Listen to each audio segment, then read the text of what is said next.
Praveen Kumar Kesari, a multi-dimensional personality who is a writer, poet, lyricist, and advocate, presents his satirical work Education Rights versus School Business.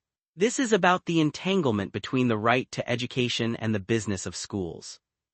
Please listen to, understand, and embrace satire only from the perspective of satire, because getting entangled in it will neither solve the problem nor bring any benefit. Instead, new troubles will arise. The condition of the country's temples of education is quite unique. But as soon as you step in for your child's admission, you see a board saying quality is free, but admission fees are in locks. The rule of reputed schools is clear: if you have the dose of donation and the package of lobbying, then your child is Einstein. Today, the situation is such that looking at the school prospectus, it feels as if not a child but a whole factory's tender is being issued.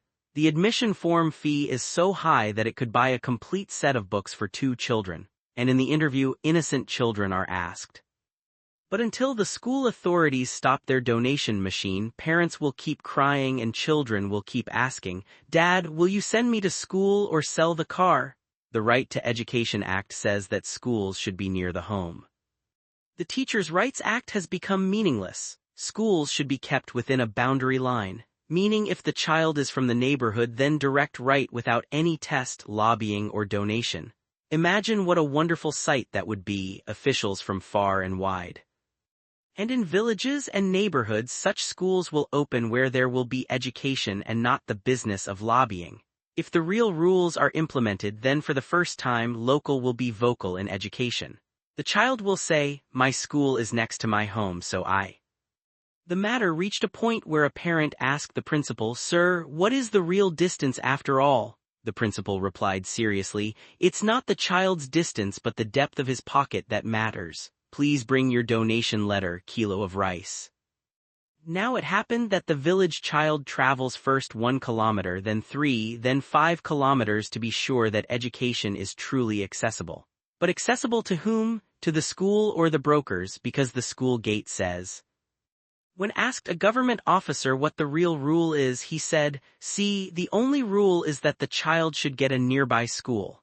But what is nearby depends on your definition: political proximity, financial proximity, or lobbying proximity. The Right to Education Act says there will be no interview or intelligence test for admission, but schools say, "We don't conduct tests, we only have informal talks." Now these talks are less with the child and more with. The conversation goes like this: "Son, say F and apple." The child says it. "Very good, show your father's donation receipt." Actually, this is not education but an exam where the child's mind does not fail but the parent's wallet fails. The government says. The school says, "Yes, absolutely, we don't conduct interviews, we just call the children and ask which car mom and dad came in." Now every year new guidelines come: ban on interviews, ban on IQ tests, ban on lobbying.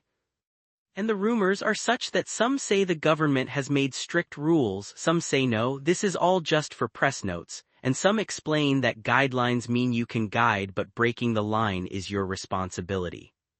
The Constitution says the responsibility for fixing fees in private schools lies with the district education officer, DEO, but the reality is that DEO's math is very simple. The school owner says the monthly fee is $5,000, DEO says accepted. The owner says with a donation. DEO says perfectly legitimate. The government asks why no control on fees. DEO replies we are waiting for the code's order. The code asks why DEO is silent. DEO replies we are waiting for the government's order. And the government? In this wait, government schools went bankrupt and private schools wrote on their gates that here education is not sold, status is sold. Now rumors are that some say the government will act strictly, some say no, this is all for press notes. Breaking the line is your responsibility.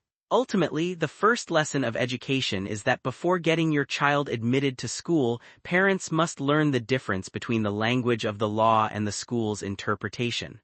The condition of private schools is such.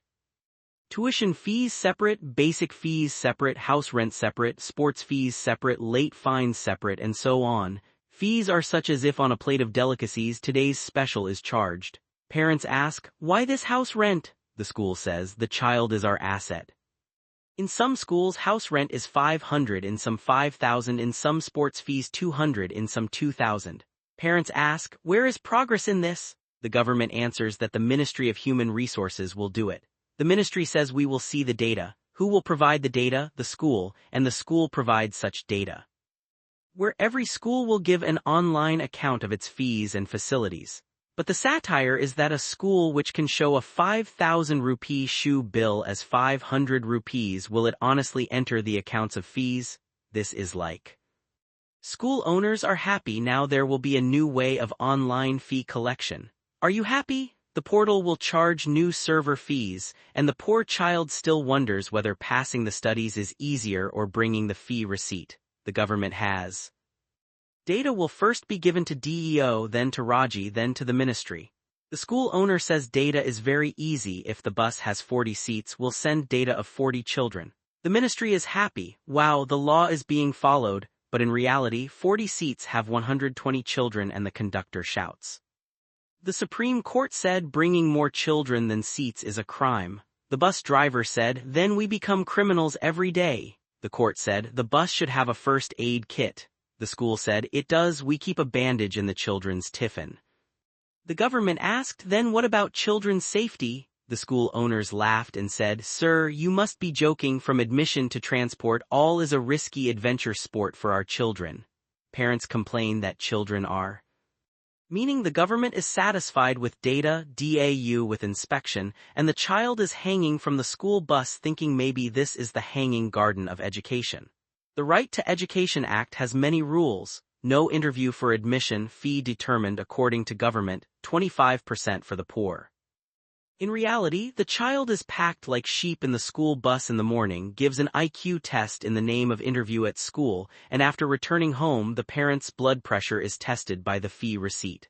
The government says, do everything online, everything transparent. DEO says, we are investigating. The court says, we are ordering, and parents think, who are we looking at?